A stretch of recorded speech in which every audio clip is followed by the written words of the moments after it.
On March 22, 1945, while the Red Army was settling on the west bank of the Oder River, barely 70 kilometers from Berlin, and while the American columns were advancing into Germany after crossing the Remagen Bridge, episode number 755 of the Deutsche Wochenschau was screened in the cinemas that were still operating in the Third Reich. It was, although few still knew it, the last news that Hitler's regime would be able to distribute. In a few weeks, there would be no cinemas. In some of those buildings, there would be no cities either. Since June 1940, the Wochenschau, or German weekly newsreel, had been the most powerful audio-visual instrument in Joseph Goebbels's propaganda apparatus. Up to 3,000 copies of the newsreel were produced every week, and each edition was watched by about 20 million people on German territory alone. Cameramen were integrated into combat units from the early stages of the war, which gave the images an immediacy that made them visually convincing, almost irresistible. Victories in Poland, France, the Balkans, and North Africa had filled those reels with tank thunder, flying banners, and soldiers marching as if the whole of history were a wind in their favor. But by the spring of 1945, those images were gone. They had to be manufactured, or at least to give the appearance of victory to what was an organized agony. Episode 755 lasts about 12 minutes. In those 12 minutes, 7 news items are condensed, each with a precise purpose: to calm, militarize, glorify, terrorize. None of them are innocent, none of them are accidental. What makes this newsreel especially unique, apart from being the last, is that two Germanys coexist at the same time. The Germany that propaganda wanted to exist, and the one that was already burning without anyone saying it out loud. To understand what that newscast was, you must first understand what it hid. To understand why this newsreel existed in March 1945, when Berlin was already receiving bombings that left hundreds of unexploded bombs scattered in its streets, it is necessary to go back a little. Deutsche Wochenschau was not born unexpectedly. It was the result of a process of information centralization that Goebbels executed with the meticulousness of a surgeon. Before 1940, several newsreels produced by different film companies coexisted in Germany. As of September 7, 1940, this plural system was liquidated. All the existing newsreels were merged into one, and from November of that year, it adopted the definitive name Deutsche Wochenschau, the German weekly magazine. From that moment on, it became a mandatory part of every film program throughout the Reich. There was no way to watch a movie without watching the newsreel first. The viewer entered to see Heinz Rühmann in a comedy and left with the war report in his head. Goebbels' Ministry of Propaganda supervised each frame. The cameramen filming on the front lines were technically integrated into military units, giving them access to footage that no civilian journalist could have obtained. That access had a price. Nothing could be filmed without authorization. Nothing could be projected without review. The blood, the bodies, the defeat, the fear in the eyes of the soldiers, all that remained in the editing room, never on the screen. The result was a product of high technical workmanship. The music was carefully selected. The shots were dynamic, with low angles that made the soldiers appear larger than real life. The voiceover narration had a serious and confident tone, the tone of someone who knows that history is on his side. During the early years of the war, the Wochenschau was the favorite sight of many Germans, more so than the movies themselves. People went to the movies to watch the news. But in 1943, after Stalingrad, something changed in the theaters. Reports from the SS Security Service, the body that monitored the mood of the German population with frightening accuracy, began to register new reactions. People stopped applauding during the newscasts. Some simply watched in silence. Others, according to a report of March 4, 1943, no longer go to the cinema just for the newsreel and rejected the unpleasant burdens that a visit to the cinema often entails, such as queuing for tickets. The newscast's repetitive insistence on the final victory was beginning to meet with skepticism. Goebbels knew this. His diaries, published posthumously and studied by historians for decades, reveal a propagandist who was never deceived about the real state of the war, but who also did not allow himself to stop the machinery. Its logic was circular and fatalistic. If optimism was no longer projected, the moral collapse would be faster than the military one. We had to continue producing newscasts even if the country fell apart around the studios. We had to keep filming even if the studios themselves were under the rubble. In March 1945, when episode 755 occurred, the technicians and editors of the Deutsche Wochenschau were working in conditions that would have paralyzed any normal organization. The shelling was continuous. The transport services that distributed the copies to the cinemas were at their limits. Many screening rooms had been destroyed, and yet the news came out. 3,000 copies, as always, because stopping the machine would have been to admit that it was all over. There is a question that historians have been trying to answer precisely for decades. To what extent did ordinary German citizens believe what the propaganda was telling them in those last months? The answer, as is often the case with the most important questions in history, is uncomfortable in its complexity. The reports of the SS Security Service, an extraordinary source precisely because they were intended for the regime's internal use and therefore had no reason to lie to their own bosses, show a picture that deteriorated rapidly between the summer of 1944 and the spring of 1945. At the end of March 1945, the service itself reported that, until the last days, people retained a residue of belief in the miracle which has been so skillfully and deliberately nurtured by the propaganda of the new weapons, but that this residue was to be understood as a psychological defense mechanism to cope with the despair that now overwhelms the German people. The report concludes with a phrase that carries the weight of an epitaph. The last spark of hope is being extinguished. University student Laura Wolb, whose war diary was preserved and later studied, wrote in those days of March 1945, "In this situation, the government still speaks of victory. In the depths of my heart, I also do not want to believe that our people are destined to fall. But if you think about it even a little bit, things look very dark." The physicist Victor Klemperer, who survived Nazi persecution in hiding as a Jew, observed in those same days something that struck him as remarkable. Ordinary Germans, among whom their Jewishness was carefully concealed, were beginning to express spontaneously, retrospectively, sympathy for those poor Jews. The fear of defeat and the feeling of guilt began to move together beneath the surface of propaganda. And yet, even in this context, the Wochenschau continued to be projected. Even in that context, some soldiers on the Oder front cried with emotion when they heard Hitler's voice on the radio. Even in this context, the regime considered that a 12-minute newscast could make the difference between a people that resisted and a people that surrendered. The first sequence of Newsreel number 755 begins with something that at any other point in the war would have been too depressing to show: the direct consequences of the Allied bombing of Berlin. But there is a crucial difference. No destruction shown. It shows the man who tries to remedy it. By February 1945, Berlin had been subjected to an intensity of bombing that was unprecedented in the city's history.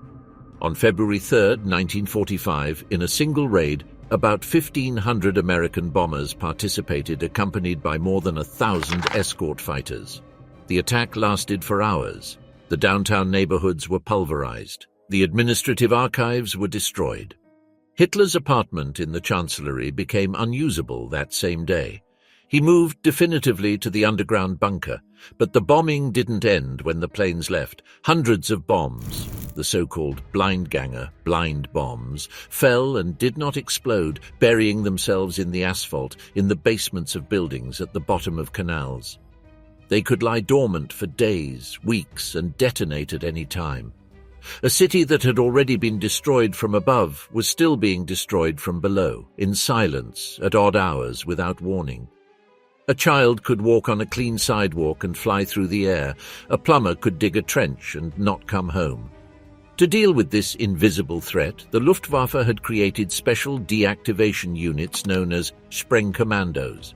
They were small teams of barely a dozen men, specifically trained to identify, excavate, classify, and neutralize each type of Allied bomb.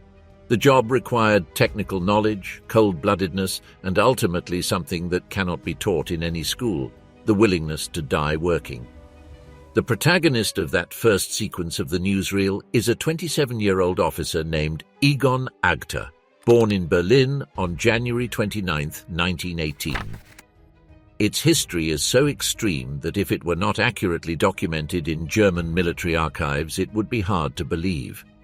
Agter had begun his career as an artillery soldier, but between 1939 and 1941 he received specialized training as an explosives technician.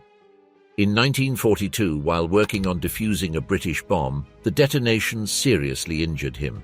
The doctors recommended his definitive discharge from active service. Agter refused. Using his technical training as an argument, he managed to remain a civilian officer in the Wehrmacht, an administrative category that allowed him to return to fieldwork in 1943. From the 1st of April 1943, Agter commanded Sprengkommando I of the 3rd Berlin Air District. For almost 2 years, he and his team of about 10 men worked almost daily defusing the bombs that the US 8th Air Force and RAF Bomber Command dropped on the capital of the Reich. The figure that the news program of March 22nd presents as a symbol of its merit is 1016. That is what is claimed in the Wochenschau. The Hauptmann Agter had defused 1016 bombs. Each of them could have killed dozens of people. Each one required approaching something that at any moment could turn it into dust and splinters. For that work, on February 3, 1945, the same day of the devastating bombing that destroyed Hitler's apartment, Agter was decorated by the Führer himself with the Knight's Cross of the Iron Cross and promoted to Oberleutnant. On March 12, 1945, just 10 days before his story appeared on the last newscast, Hitler awarded the oak leaves to that Knight's Cross, being the 778th such decoration in the entire war, and promoted him again, this time to Hauptmann. What the news does not say, because it was impossible to know at the time, is that the Hauptmann Egon Agter would die on May 2, 1945, during the Battle of Berlin, in combat against Soviet troops. He barely survived a few weeks of the news that celebrated him. Why does this man, with this particular story, open the last newsreel of the Third Reich? The answer lies in the logic of Goebbels's propaganda in its terminal phase. Allied bombing was the issue that most concerned the German civilian population. The reports of the SS Security Service repeated it consistently. The impact of the bombings on morale was devastating. Each new incursion left families homeless, without archives, without water, sometimes without a recognizable city. People were not fleeing to the cities, they were fleeing from them. Faced with the impossibility of stopping the bombings, the Reich no longer had either the planes or the fuel to dispute control of the airspace over its own territory. Propaganda had to do the only thing it could do: resignify them. Transform the passivity of the bombed into the activity of the diffuser, to show not a destroyed city, but a man who fixes what the enemy destroys. Agter does not appear in the news as a victim. He appears as a technical hero, as a kind of surgeon of metal and death who operates in the destroyed city with the same calmness with which a doctor would operate in an illuminated operating room. The camera shows him working. The images convey competence, control, serenity. If there is such a man working in Berlin, the city is not dead. She is being taken care of. It was, in the vocabulary of propaganda, a message of active resistance. Not the chaos of the collapse, but the order of the specialist. Not the desperation of the crushed civilian, but the determination of the technician who knows what he is doing. 12 minutes of film, first blow. The second section of the newsreel shows something that any other army in the world, at any other time in history, would have raised immediate suspicions about the real state of the conflict. Civilians, including women, learning to fire an anti-tank weapon. The Panzerfaust, literally fist versus tank, was a single-use disposable jet-propelled grenade launcher designed to destroy armored vehicles in close-range combat. Its development began in 1942 as a response to the shock that the Wehrmacht faced with the Soviet T-34 tanks, which turned out to be significantly higher than expected. The first versions entered service in 1943, and by 1945 they were produced in quantities that no other single weapon of the war managed to match. It is estimated that by the end of the conflict, more than 8 million units had been manufactured. What made the Panzerfaust unique, both in military and propaganda terms, was its apparent simplicity. It did not require extensive training. It didn't require complex maintenance. A man or a woman or a teenager who had seen the basic demonstration could theoretically destroy a tank with it if he could get close enough. That enough was the problem, because the effective range of the first versions was barely 30 meters. 30 meters from the most lethal vehicle on the battlefield. In the newsreel, the voice-over narration that accompanies the images of the demonstration presents it with a lightness that today is chilling. It's as easy to use as it seems. It is emphasized that women can also handle it. The basic instructions are presented. Civilians, older men, middle-aged women, are shown firing the gun with expressions of concentration and determination. To understand that scene in its real context, it is necessary to remember what the Volkssturm was in March 1945. Hitler had ordered the creation of the People's Storm on September 26, 1944.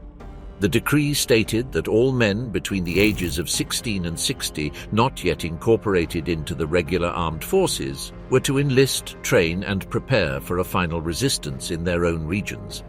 The organization did not depend on the army, but on the Nazi Party, which in practice meant that the Gauleiter, the regional leaders of the party, had authority over it. His men did not have uniforms of their own. They came in their civilian clothes, carried a backpack, a blanket, and kitchen equipment.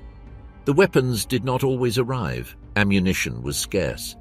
A boy of social democratic ideology, who years later would testify to what he observed, described a column of 400 men of the Volkssturm that arrived in his village. Tired and exhausted, most of them wore uniforms taken from the Air Force or looted. A few were only wearing their civilian clothes. I saw only 5 soldiers carrying weapons. The rest did not even have a bayonet. And he added with the cruel clarity of adolescence, most of them were between 45 and 60 years old. The whole crowd made a very pitiful impression on us. They almost looked like a nursing home on an excursion. It is estimated that 175,000 members of the Volkssturm died fighting against the professional armies of the Soviets and the Westerners. It is not difficult to imagine the conditions in which these deaths occurred. The Panzerfaust scene on the news then was not simply advertising for a gun. It was the veiled, albeit heroic, announcement that the Reich's defense strategy now depended on untrained civilians coming within 30 yards of a Soviet tank and waiting for the weapon to work. There is another element in the Panzerfaust scene that is worth stopping to analyze. Its presentation as part of the so-called Wunderwaffen, the miraculous weapons of the Third Reich. Since 1943, Goebbels's propaganda had nurtured the hope, first as a promise, then as organized desperation, that the Reich would develop technological weapons so superior to those of the Allies that they could reverse the course of the war. The V1 and V2 were the best-known versions of that promise, but by 1945, the Germans had seen too many miraculous promises come and go. The social historian of the period documents in detail how the population had developed a growing skepticism towards these announcements. The new weapons have not arrived, wrote Laure Valb in her notes of March 1945, and most likely they will never arrive. In that context, the Panzerfaust had a singular advantage over the rest of the supposed miracle weapons. It existed.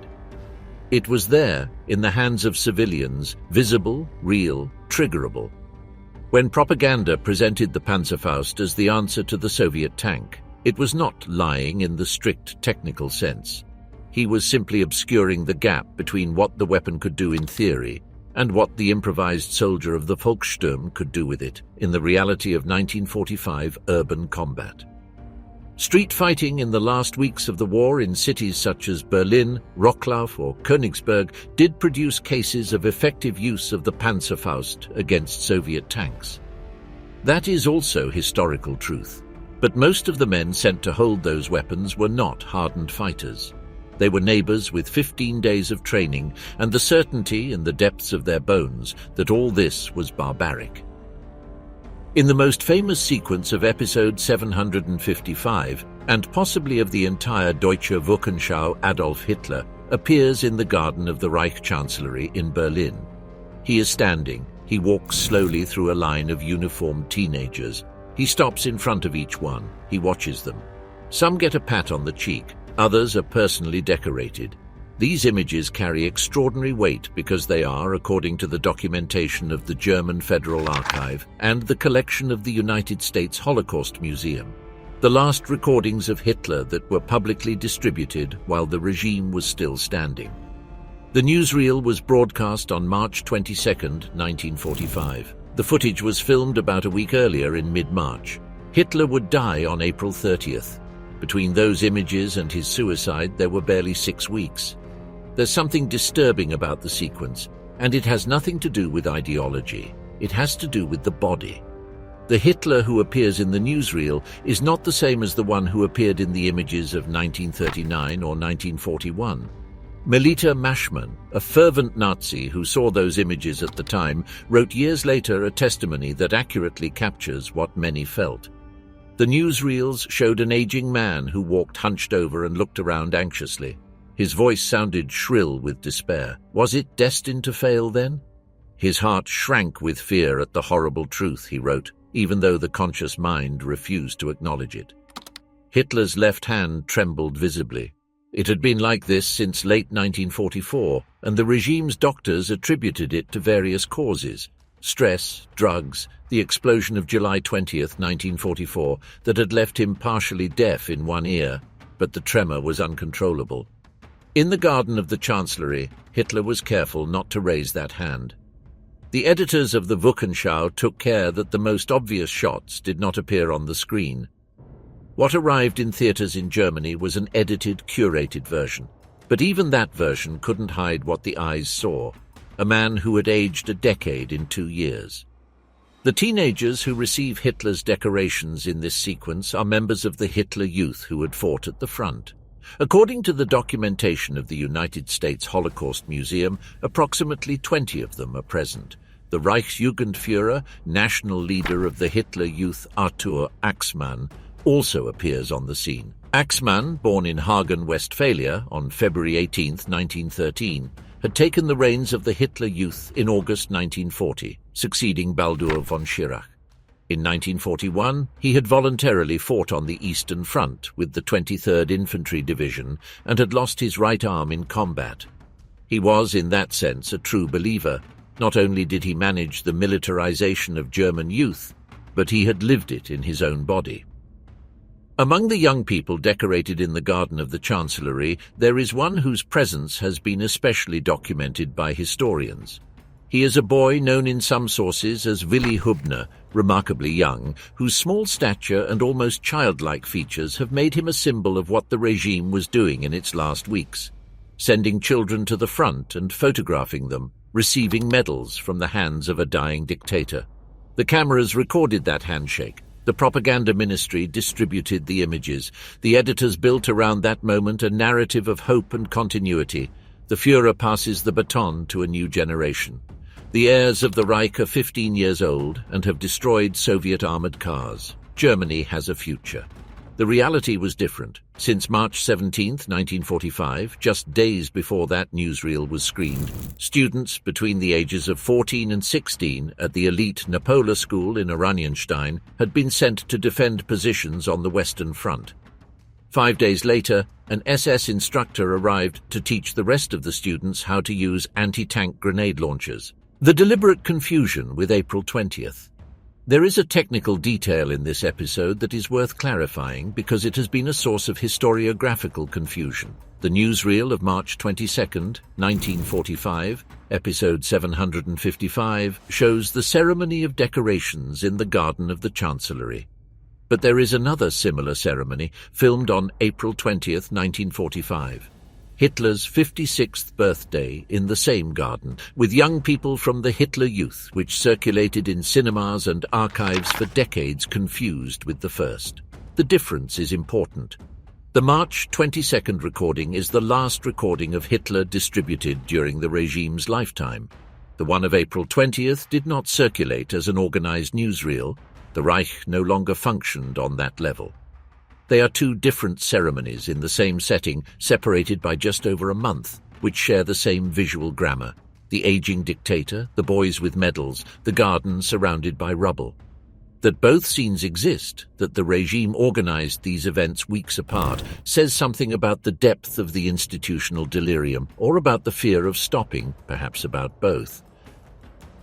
The fourth section of Newsreel number 755 features what German propaganda described as the first member of the Volkssturm to receive the Knight's Cross of the Iron Cross. This is Ernst Tiburzi, a man born on December 26, 1911 in the small town of Drosdauen in East Prussia. Tiburzi's story is verifiable and, within its context, extraordinary. On the 10th of February 1945, fighting in the defense of Königsberg, the capital of East Prussia, Tiburzi commanded the Volkssturm 2582nd Battalion. Soviet troops had managed to penetrate their unit's sector.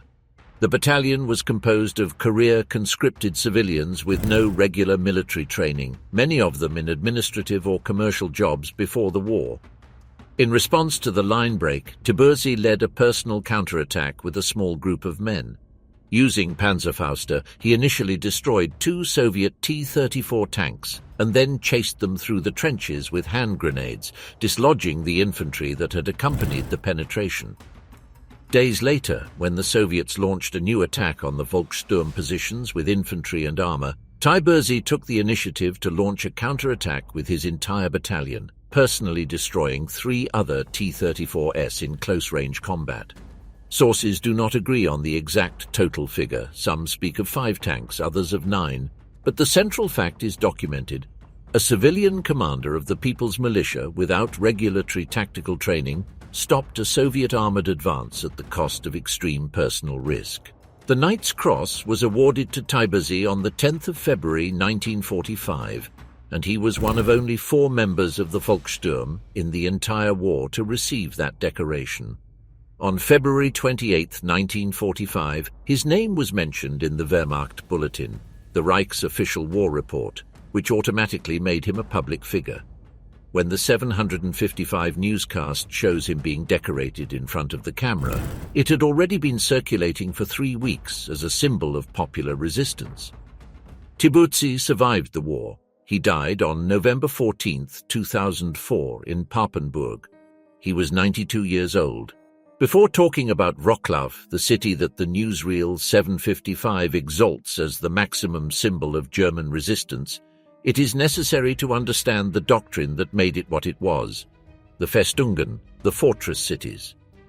As the Red Army advanced westward throughout 1944, Hitler began to decree that certain cities should be declared fortresses and defended to the last man, even if they were completely encircled and beyond reinforcement. The military logic that the Führer argued was that such positions would force the enemy to leave blocking forces, pinning down divisions that would otherwise be available for advance. In theory, every fortress city that held out behind enemy lines was a nail in Soviet logistics. In practice, the fortress city doctrine had several intractable problems. First, the Red Army of 1945 had the means, experience, and willingness to encircle a city and advance further without immediately reducing it. Second, the enclosed garrisons consumed supplies that could only be reached by air, with huge losses of aircraft and materiel. Third, and most decisive, the doctrine condemned civilians trapped inside to share the fate of the military garrison without the possibility of evacuating to safer areas. The order to hold these cities to the end did not come from generals weighing strategic possibilities.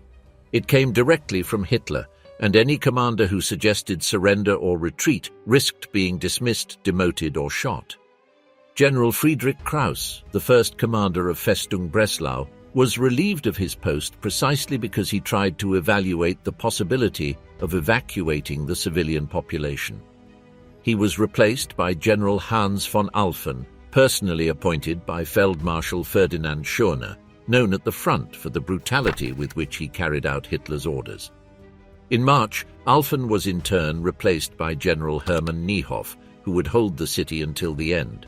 Wrocław, Breslau in German, today the Polish city of Wrocław, was the capital of Silesia, an industrial and university city of about 640,000 inhabitants before the war. As early as August 1944, Hitler had officially declared it Festung Breslau. The person in charge of turning this statement into reality was the Gauleiter of Lower Silesia, Karl Hanke, born in Lauben in 1903, a former collaborator of Goebbels in the Ministry of Propaganda and one of the few Nazi leaders whom Goebbels wrote in his diary with genuine admiration. On April 3, 1945, with the siege already in full swing, Goebbels would write, "Hanke deserves extraordinary praise. He is the most preeminent guide among our combative Gauleiter." Hanke was also, according to historical consensus, a fanatic. During his tenure in Wrocław, more than 1,000 people were executed on his orders, earning him the nickname the Executioner of Wrocław among the population. When in January 1945 asked about the future of the city, he replied, "The Russians will never take it. I'd rather burn it first." It wasn't a boast. It was a program.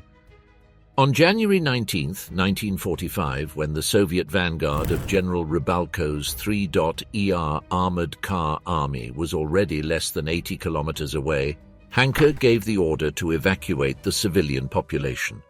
It was late, criminally late. Most of the means of transport had been destroyed by artillery fire or requisitioned for military use. Tens of thousands of people left the city on foot in the middle of the Silesian winter, with temperatures dropping to -15 degrees Celsius. Young children froze in their mothers' arms. The old people fell in the snow and never got up again. The most widely accepted estimates say that between 60,000 and 100,000 people died during this improvised evacuation, crushed by crowds at stations, frozen on the roads, or crushed by military vehicles that did not stop.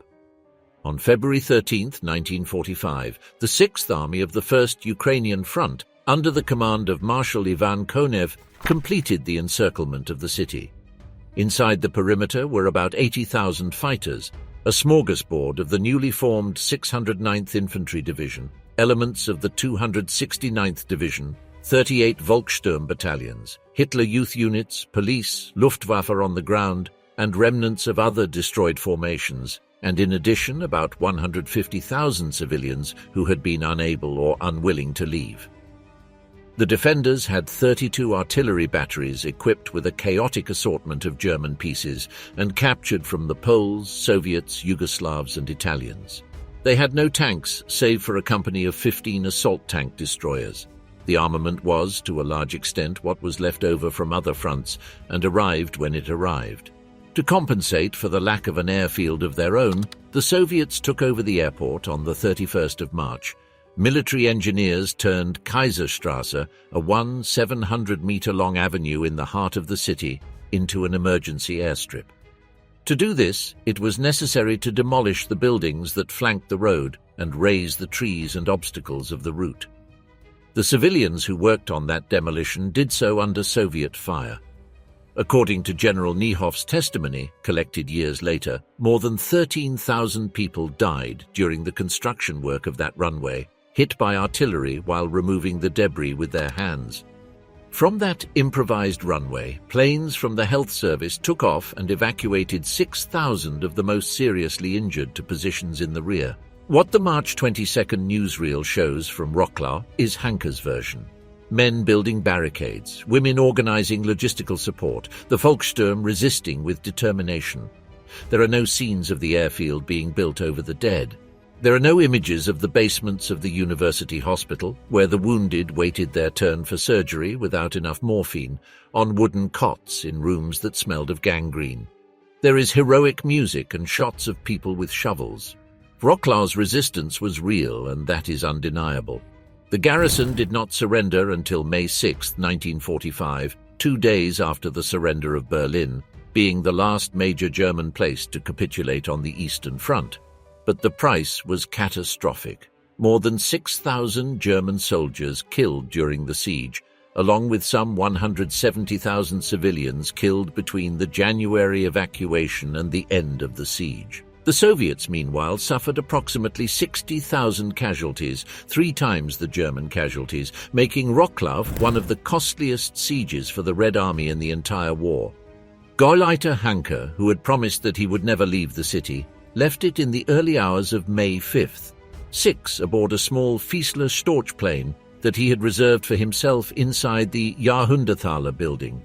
He flew to Prague, joined the remnants of the SS division Horst Wessel, was captured by Czech partisans at Neudorf bei Komatau, disguised as a private soldier, and died on the 8th of June 1945 trying to escape from a prison camp when guards opened fire. He did not learn that Hitler had named him in his political testament of April 29th as Heinrich Himmler's successor as Reichsführer SS. In order to understand the exact dimension of what the news was celebrating, it is convenient to let the numbers speak. The Volkssturm was created on September 26, 1944. By the end of the war, he had mobilized hundreds of thousands of men. Estimates vary, but none lower than several 100,000. Of those, at least 175,000 were killed in combat, a figure that rises considerably if those who died in Soviet captivity in the following months are included, because the Red Army was not exactly obliged to treat the Volkssturmänner with the same protocols as the regular soldiers of the Wehrmacht. Most of these men had no real military training. Many did not have weapons. Some received a Panzerfaust and were told that was enough. Those who wondered aloud what was the point of this risked being denounced. Those who attempted to desert or capitulate faced SS firing squads. In Stuttgart, the city that in October 1944 woke up wallpapered with red posters announcing the creation of the Volkssturm, the popular reaction was unmistakable. "It is an announcement of execution as well," the citizens were reported to have said, namely the execution of the German people. In Zeebrugg, the family of the writer and critic Friedrich Reck Malacheven was summoned to enlist because he had boasted for years that he had had a brilliant military career that never really existed. When he refused to appear, he was arrested. He ended up dead of typhus in the Dachau concentration camp on February 16, 1945, 2 months before the end of the war. The news presented this reality in a heroic key. The people rose up, the people took up arms, the people defended their families with their own hands. What the news could not say was that these people had known for months that the war was lost, and that in many cases the only reason to continue fighting was not conviction but fear. Fear of the SS, fear of the party's whistleblowers, fear of what they would do to their families if they surrendered. The 5th section of the newsreel is devoted to the Kriegsmarine, the German Navy, and its role in evacuation operations along the Baltic coast. It is one of the few sections of the newsreel that shows something that is unequivocally an undisguised tragedy, the mass exodus of German civilians in the face of the Soviet advance. By February and March 1945, the eastern Baltic regions, East Prussia, Pomerania, parts of Silesia, were being swept away by the advancing Red Army with a speed that left no time for orderly evacuations. The most widely accepted estimates speak of more than 8 million people fleeing westward in the first months of 1945. 500,000 refugees were trapped around Danzig. Another 200,000 in the small port of Pillau. Roads were either blocked or under fire. The railroads operated intermittently. The sea was the only way out, and that exit was kept open by the Kriegsmarine. The evacuation by sea from the eastern Baltic, historically known as Operation Hannibal, was in terms of scale one of the largest maritime evacuations of the entire Second World War. The ships sailed packed, sailing under constant threat from Soviet submarines and Allied aviation in icy waters at night when possible. The newsreel shows images of ships with civilians on board, of sailors helping to get the elderly and children onto the decks, of ports in operation. It does not show the Wilhelm Gustloff.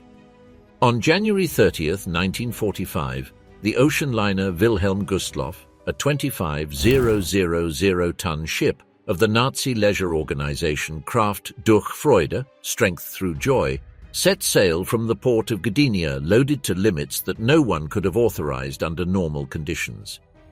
The passengers, between military and civilians, totaled around 6,600 people. The official capacity of the ship was 1,500. At 21:15 that night, the Soviet submarine S-13, commanded by Captain Alexander Marinesko, launched 3 torpedoes at the hull of the Gustloff. The ship sank in less than an hour. The Baltic was in sub-zero temperatures. Approximately 5,300 people were killed. It was the shipwreck with the highest number of fatalities in all naval history. The Nazi regime kept the sinking out of the public domain for weeks. It was not news that could be told on the news. There was no way to present it as victory, or as heroism, or as resistance. It was a catastrophe with no possible ornament. When the March 22nd news section celebrates the work of the Kriegsmarine in the Baltic, it does so on that silence. The ships shown sailing are full of survivors of an evacuation that also had its dark accounting, its shipwrecks, its mistakes. The Kriegsmarine conducted a genuinely extraordinary evacuation operation in extreme conditions and saved hundreds of thousands of lives. That's also true, but the newsreel version was incomplete in a way that viewers in 1945 were not in a position to verify. The Kriegsmarine section of the newsreel also mentions Kurland, the Latvian salient spelled Kurland in German, where 2 entire Wehrmacht armies had been cut off since late 1944. The news presents them as heroes who continue to resist in that position, and the Navy as the lifeline that keeps them supplied. The reality of Kurland in March 1945 was as follows. Army Group Kurland, composed mainly of the remnants of Army Group North, had been cut off from the rest of the German forces in October 1944, when the Red Army reached the Baltic south of the salient. Since then, the Soviets had launched 6 major offensives in an attempt to liquidate the pocket. All 6 had been rejected. The Oberkommando of the Wehrmacht had debated at length whether it made sense to keep these forces in Kurland, immobilized, consuming supplies that had to be brought by sea, or to evacuate them in order to strengthen the defense of the Reich itself. Hitler consistently refused the evacuation. The soldiers in Kurland remained there, fighting, dying, waiting for orders that never came. When the war ended in May 1945, Kurland was one of the few territories that had not been conquered by the Red Army. The German garrison surrendered on the 8th of May. It was a record of resistance without any strategic value.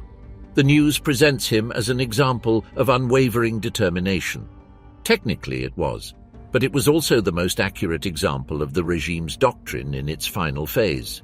To resist without aim, without strategy, without realistic hope of victory, simply because surrender was forbidden. Up to this point in episode 755, the Deutsche Wochenschau had followed a recognizable logic. He had presented heroes, weapons, resistance, evacuation. He had constructed, with the materials of the disaster, a narrative of control and determination. It was textbook propaganda, executed with the technical skill that characterized Goebbels' machinery even in its most desperate hours. In the 6th section, something changes. The newsreel does what Goebbels had been deciding for months whether it was possible to do. It shows without veils what the Red Army was doing to German civilians in the territories it occupied. It is the moment of the newsreel where propaganda abandons the strategy of optimism and adopts the strategy of terror. It was not the first time that the regime had tried to use Soviet atrocities as resistance fuel. In October 1944, when the Red Army briefly penetrated the small town of Nemmersdorf in East Prussia, before being driven out by the Wehrmacht, German soldiers encountered scenes of extreme violence, civilians massacred, women raped and murdered. Goebbels ordered the scenes to be photographed exhaustively and distributed throughout Germany. The effect wasn't exactly what I expected. A report by the SS Security Service dated November 6, 1944, recorded that Nemmersdorf's images in many cases achieved the opposite effect to that intended, because the reaction of large sections of the population was not determination, but a sense of guilt. What does the leadership intend with the publication of such images? asked a citizen quoted in the report. "They should realize that the sight of these victims will remind every thinking person of the atrocities we have committed in enemy territory, including in Germany itself." By March 1945, however, that internal debate no longer mattered. The Red Army was in the odor. There was no longer room for nuances. Newsreel 755 spends time interviewing German women who had been in the Soviet-occupied territories and had managed to escape or be evacuated. Their testimonies, or what the production presented as their testimonies, are the crudest that had ever appeared in the Deutsche Wochenschau. The women declare on camera that Soviet soldiers were neither men nor soldiers. The correct word was wild beasts. They talk about drunken soldiers, of systematic rape. The voiceover narration, in an unprecedented step for the newscast, openly claims that women between the ages of 13 and 68 are being raped in the occupied territories. The images that accompany these testimonies are, according to the records of the time, particularly harsh. The bodies of children and women are shown. The footage, in black and white with the grainy texture of war cinema, turns what were probably static photographs into a sequence that produces in the viewer a sense of immediacy, of urgency, of reality. Were these testimonies accurate? This is a question that history must answer honestly. The answer is partially. The Red Army did commit acts of extreme brutality against the German civilian population. Subsequent historiography, including works by Russian historians themselves published after the fall of the Soviet Union, documents that rape and sexual violence were massive and systematic. In East Prussia, Pomerania and Silesia, it is estimated that around 1,400,000 women were raped. Berlin, when it fell, experienced a wave of sexual violence that later estimates put at more than 100,000 victims in the capital alone. Many of these acts were accompanied by torture, mutilation and murder. But the presentation of that truth in the news program of March 22nd had a specific function that was not informative. It was a lever of terror. The regime did not show these images out of compassion for the victims. He displayed them so that German soldiers, who had been surrendering by the tens of thousands or abandoning positions for months, would think twice before dropping the weapon. So that civilians who were beginning to hang white sheets from their windows in the face of the American advance would understand what would happen if the eastern flank collapsed. General Heinz Guderian, chief of the Army General Staff, had publicly declared in those weeks that the only thing the Red Army wanted to do in Germany was steal, rape and kill. Goebbels used the same vocabulary in his editorials. Hitler, in his last appeal to the troops of the Eastern Front, on April 15, 1945, used fear of the Red Army as a central argument. Older men and children will be killed. Women and girls will be degraded as barracks prostitutes. The rest will go to Siberia. The news program of March 22nd was, in this sense, the first public step of that strategy. What the internal reports of the SS Security Service record about the effect of this strategy on German public opinion is, from a historical point of view, devastatingly revealing.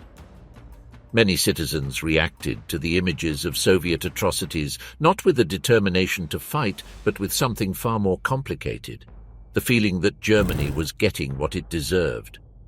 "The Jew will only pay us for the crimes we have committed against them," read an anonymous letter sent to the news headquarters of the Ministry of Propaganda in July 1944.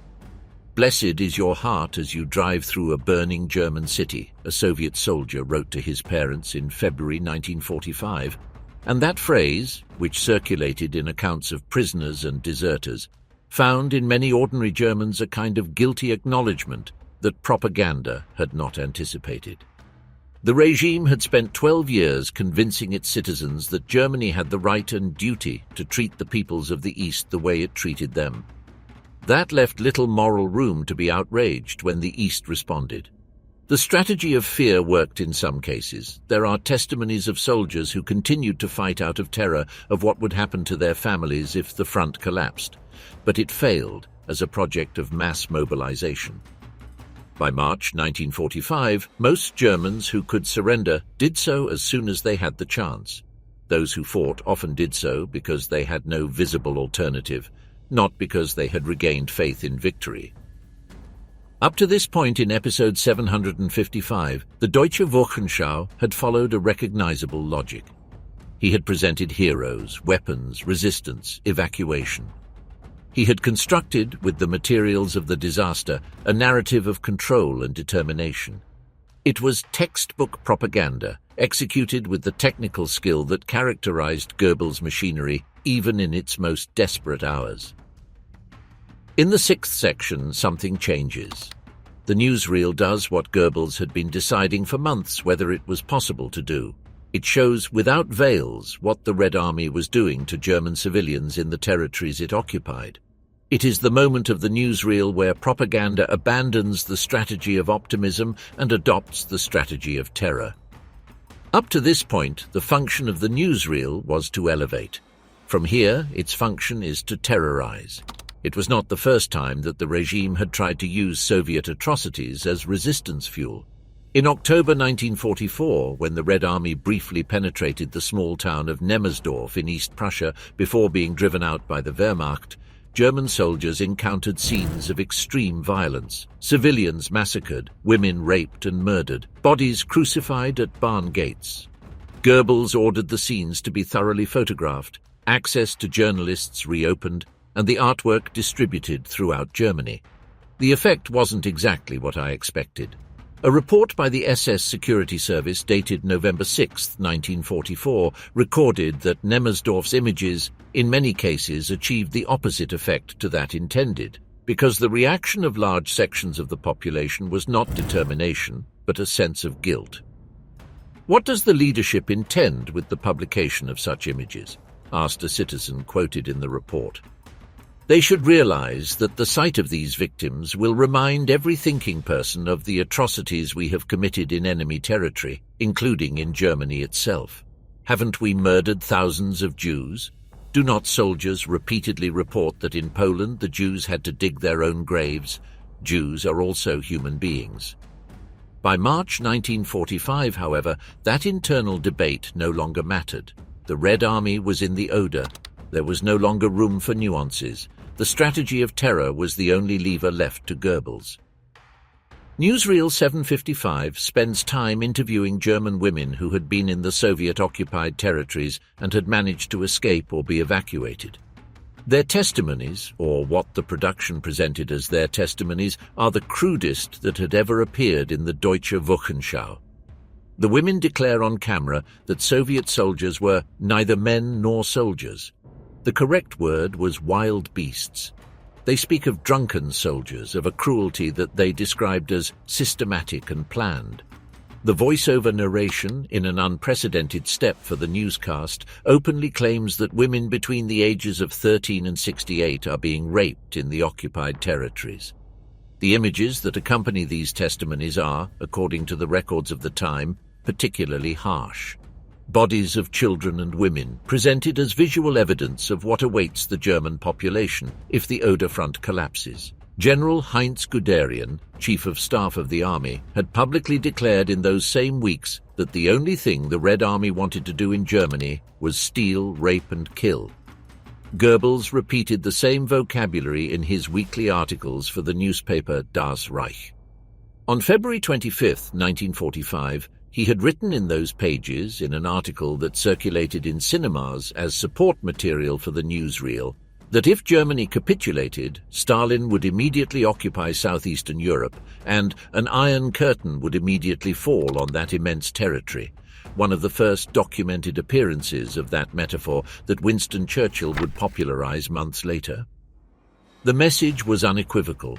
There is no surrender possible. There is only resistance or annihilation. Were these testimonies accurate? This is a question that history must answer honestly and without simplifications in any direction. The answer is substantially yes. The Red Army did commit acts of extreme brutality against the German civilian population, and subsequent historiography, including works by Russian historians published after the fall of the Soviet Union with access to previously inaccessible archives, confirms the scale and systematicity of that violence. Soviet soldiers had passed through their own country destroyed by the Wehrmacht, seen their villages burned, their families killed, millions of compatriots killed in conditions of deliberate cruelty. When they finally set foot on German soil, many did so with the explicit purpose of giving back what they had suffered. It is absolutely clear that if we do not really frighten them now, there will be no way to avoid another war in the future, wrote a Soviet officer in February 1945. That phrase sums up with terrifying accuracy the logic of what was unleashed. In East Prussia, Pomerania and Silesia, it is estimated that around 1,400,000 women were raped during the months following the Soviet advance. Rape was frequently accompanied by torture, mutilation, and murder. A young Soviet officer who came across his unit ahead of a column of German refugees would describe what he found years later. Women, mothers, and their children lie on the right and left of the road, and in front of each of them is a noisy army of men with their pants down. Berlin's two largest clinics would estimate at the end of the war that at least 100,000 women had been raped in the capital during the takeover and the weeks that followed. It was not a lie of propaganda, that was what was happening. But the presentation of that truth in the news program of March 22nd had a specific function that was not informative. It was a lever of calculated terror. The regime did not show these images out of compassion for the victims. He displayed them so that German soldiers, who had been surrendering by the tens of thousands for months, would think twice before dropping the weapon. So that the civilians who began to hang white sheets from their windows in the face of the American advance would understand what would happen if the eastern flank collapsed. The victims of those atrocities were not the subject of the narrative. They were the instrument, the paradox of the terror that didn't work. What the internal reports of the SS Security Service record about the real effect of this strategy on public opinion is, from a historical point of view, devastatingly revealing. A part of the audience responded, as Goebbels expected, with anger, with fear, with the will to fight. But another part, growing in number according to reports from the regime's own surveillance apparatus, responded with something much more complicated, the feeling that Germany was getting what it had earned. "The Jew will only pay us for the crimes we have committed against them," read an anonymous letter sent to the news headquarters of the Ministry of Propaganda in July 1944. Were not our SS men often even more cruel to the Germans, to their own countrymen, than the Russians have been to the Prussians in the East? Asked a party member in the Stuttgart area, quoted in a December 1944 surveillance report. "We teach others how to deal with political enemies." The regime had spent 12 years convincing its citizens that Germany had the right and duty to treat the peoples of the East the way it treated them. That left little moral room to be outraged now. The strategy of fear worked in some cases, but failed as a project of mass mobilization. By March 1945, most Germans who could surrender did so as soon as they had the chance. Terror propaganda in some cases accelerated the flight to the West, away from the Soviets and towards the Americans, but it did not produce the suicidal resistance that the regime needed. It produced panic, not combat. Goebbels knew this. His diaries from those weeks show a man who kept working 16 hours a day because it was the only thing he knew how to do, not because he believed he was going to change the outcome. No one believes that we can yet escape a catastrophe with the methods and possibilities of waging war that have existed until now, acknowledged the SS Security Service's own report at the end of March 1945. The sixth news item in the last news was the cry of a regime that no longer had arguments, only fear as a last resort. Exactly 1 month after episode 755 was last screened, the Reich's cinematic newsreel distribution system had ceased to exist. The cinemas were destroyed or closed. The railroads that distributed the copies were cut or on fire. The infrastructure that had produced and distributed 755 editions in 5 years had ceased to function. But Goebbels had not been silent. On April 21, 1945, when the Red Army had already begun the final attack on Berlin and its advanced units were hours away from closing the complete encirclement of the capital, the German Minister of Propaganda broadcast his last public appeal on the radio. There was no longer any film footage. There was no longer an orchestra in the background or photographs of heroes. Only Goebbels' voice over the airwaves addressing the defenders of Berlin. Berlin has become a frontline city. Defenders of Berlin, the eyes of your mothers, wives and daughters are upon you. They have entrusted you with their lives, their health, their fortune and their future. Now you know your task, and I know that you will fulfill it in an exemplary way. The moment of truth has come. It was the same logic that had structured the 12 minutes of episode 755, family duty as a substitute for the strategic argument. Mothers, the wives, the daughters. In the absence of any reason to continue fighting that had military or geopolitical coherence, that was left. The eyes of the women who wait for you, who contemplate you, who depend on you. You will not win. You won't necessarily survive, but if you give up, you will have abandoned someone who was looking at you. Goebbels committed suicide on May 1st, 1945, in the garden of the Reich Chancellery, the same garden where weeks earlier Hitler had decorated the young men of the Hitler Youth for the newsreel. He had previously ordered his 6 children to be poisoned. He was 54 years old.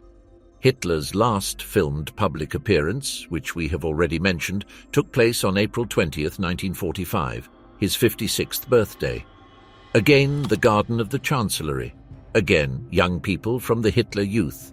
Arthur Axmann, the one-armed Reichsjugendführer on the Eastern Front, was present. But this time there was no news program that received the images. There was no distribution system. There were not 3,000 copies that traveled to the cinemas of a country that no longer had cinemas. The images exist because the cameraman shot by instinct, by inertia, because it was what they had always done. But no one saw them on screen while Hitler was alive. The book by Richard Evans, a historian at the University of Cambridge and one of the most rigorous scholars of the Third Reich, describes what several present remembered from that last apparition. Hitler arrived at the garden visibly deteriorated, walking with difficulty, clumsy movements, eyes looking nowhere. He stopped in front of the young men, muttered a few words, clapped his hands, and he went back to the bunker. The last time the outside world saw him, he wasn't looking at the world. He looked inwards, towards that abyss where he had been living for months. On April 16, 1945, the Battle of Berlin proper began. 2.5 million Soviet soldiers, 6,250 tanks, and more than 7,500 aircraft were launched against German defenses on the Oder. The Oder line, on which the 755 newsreel had built an image of successful resistance just 3 weeks earlier, lasted 4 days. On April 25th, Zhukov's and Konev's armies closed the siege around Berlin. On the same day, American and Soviet troops were at Torgau on the banks of the Elbe, splitting Germany in two. Inside Berlin, units of the Volkssturm, those men in their 50s and 15-year-olds whom the news had shown to be the inexhaustible reserve of the German people, occupied defensive positions in the streets, on the bridges, in the subway. The Hitler Youth defended the Pickelsdorf Bridge over the Havel River. SS veterans died on the barricades of the center. Arthur Axmann commanded units of young men who fought on the heights of Seelow with a ferocity that history has recorded and that posterity has contemplated with a mixture of horror and perplexity. On April 30th, Hitler committed suicide. On the 2nd of May, the fighting in Berlin formally ceased with the surrender of the city's garrison. On the same day, Egon Agter, the bomb diffuser who had opened the last newsreel of the Third Reich, died. On May 8, 1945, Germany surrendered unconditionally. Once screened in its entirety, episode 755 is revealed to be a piece of precise psychological engineering. Its 7 sections are not 7 random news stories. They are 7 levers designed to act on the 7 fears and 7 most accessible hopes of the German audience in March 1945. The first, Egon Agter and the bombs, acts on the fear of the chaos of the bombing and transforms it into the image of a functioning system, of an authority that protects, of a technical competence that has not given up. The second, the Panzerfaust and total mobilization, acts on the need to feel useful, not to be passive in the face of the threat. If everyone can fight, no one is a victim. The front and the rear disappear. They are all soldiers. That is terrifying, and for a certain kind of mind formed by 12 years of National Socialist doctrine, it is also galvanizing. The third, Hitler decorating the youth, acts on the need to believe that leadership is still coherent, that the man who led Germany to that point is still in charge, still functioning, still transmitting authority, that there is continuity, that the world hasn't gone completely crazy. The fourth, Tiburzi and the resistance in the fortress cities, acts on regional pride and Prussian identity. The Volkssturm is not an army of the desperate. It is the embodiment of the spirit of resistance that has defined the German nation in its worst historical moments. The implicit reference to the wars of liberation of 1813 against Napoleon was constant in the propaganda of those months. The fifth, the Kriegsmarine in the Baltic, acts on the guilt of those who stay while others leave. The implicit message is that even the most vulnerable, the civilians evacuated from the Baltic, are being taken care of, that the regime has not abandoned them, that there is a plan and a system. Evacuation works. All is not lost. The sixth, the testimonies about Soviet atrocities, acts on the most primal fear, physical survival, the integrity of one's own body and the bodies of loved ones. It is the crudest section and also the most dishonest, not because the atrocities were invented, many were not, but because its presentation had the sole objective of keeping the combat active, not informing or protecting anyone. The seventh, the front of the Oder and the final slogan, acts on the identity of the soldier, on duty, on the shame of not keeping the promise that was implicitly made when wearing the uniform. It does not promise victory. He only asks that it continue. That in the vocabulary of German military culture was sufficient for certain men. There is something uncomfortable in the analysis of episode 755 that history forces us not to avoid. Not everything it showed was false. Egon Agter existed, diffused more than 1,000 bombs and died fighting. Ernst Tiburzi existed, destroyed Soviet tanks and survived the war. The resistance of Wroclaw was real and extraordinary. The Kriegsmarine evacuated hundreds of thousands of civilians under impossible conditions. The Red Army committed documented atrocities. The German soldiers on the Oder fought fiercely. The propaganda of the Third Reich in its final phase was not primarily falsehood. It was a national team. It was the art of choosing which fragment of reality to show so that the fragment would build a world that the remaining fragments, the omitted, the buried, the silenced, would have destroyed if they had had screen space. Goebbels was perfectly aware of this. His diaries reveal a man who acutely understood the psychology of collective persuasion, who knew that brute lying was less effective than distorted truth, that strategic selection of the real fact was more powerful than invention. Episode 755 is the ultimate product of that understanding. 12 minutes of real events assembled to construct a reality that did not exist. To finish understanding episode 755, it is necessary to think of the men and women who saw it in the cinemas that were still operating in March 1945.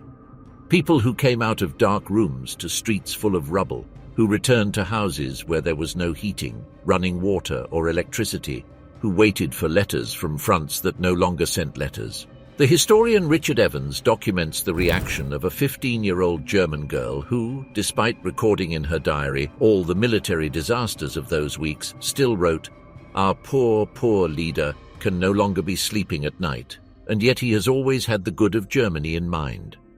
It was the kind of faith that was no longer rational but emotional, that was no longer based on arguments but on the need not to collapse completely.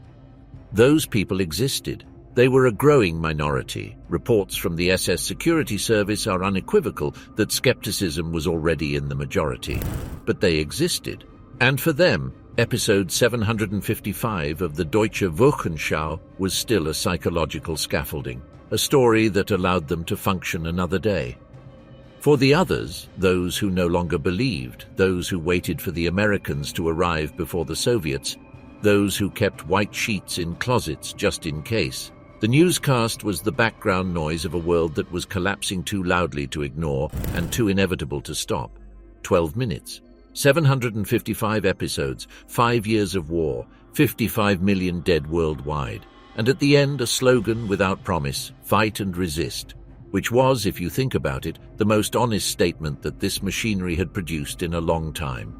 There was nothing more to say. I only asked that it not stop, and to hope that someone in some half-destroyed cinema in a Germany that no longer recognized its own streets would listen.